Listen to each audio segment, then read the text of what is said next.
7 drivers showed up at the Agana precinct this morning to file what they said was a criminal misdemeanor complaint against the Guam Federation of Teachers, its president Matt Rector, and their own local union chairman Albert Perez. They objected to Article 4 in their contract, the so-called Union Security Clause, which, they say, requires them to become members of the GFT. And since Guam is a right-to-work jurisdiction, they argue their contract is a violation of the law. This one that we're filing is a not good cause for all of us that we have to be forced to join the union. You don't want to be forced? I don't want to be forced. I want to just, join on my own. The 7 drivers are among 40 school bus drivers employed by ALUTIG to provide school bus service to the Department of Defense schools on island. In their first attempt to file the complaint, the drivers were turned away and told to go file the complaint with the U.S. Department of Labor or take it to the legislature. They consulted with their legal advisor, Dan Summerflecht, and former GFT member Robert Koss.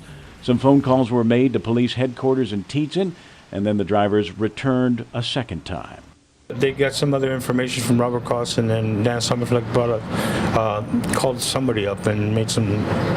I don't know what happened. But anyways, we're back down here to file a complaint. Now they're talking to us. An hour later, Kitanija came back out of the precinct and said their complaint was rejected again. Now they won't take a typed out written complaint. Now they want us to all in writing submit our complaint separately, not in the same words that we're trying to present to them. On the Patty on the radio show this morning, Albert Perez, union chairman or shop steward for the 40 ALUTIG drivers, said that the 7 drivers are a minority.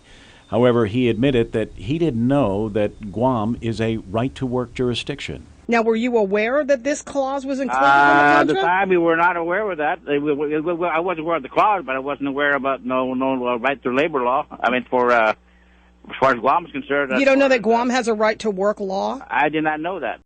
Kitanija says Perez does not represent them.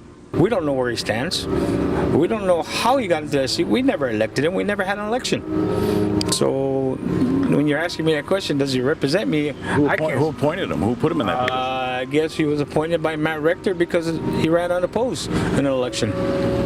Why don't you elect your own? If we were given a chance to, we will elect our own. But we're not given a chance because we're not notified that there's an election going on. So what can we do? We're stuck with whatever Matt Rector says we got to do. Dictatorship. Koss and Summerflecht declined comment, saying they were merely advising the drivers who would speak for themselves. Officers at the Agana precinct also declined comment. GFT President Matt Rector did not return calls for comment. Kevin Kerrigan, PNC News.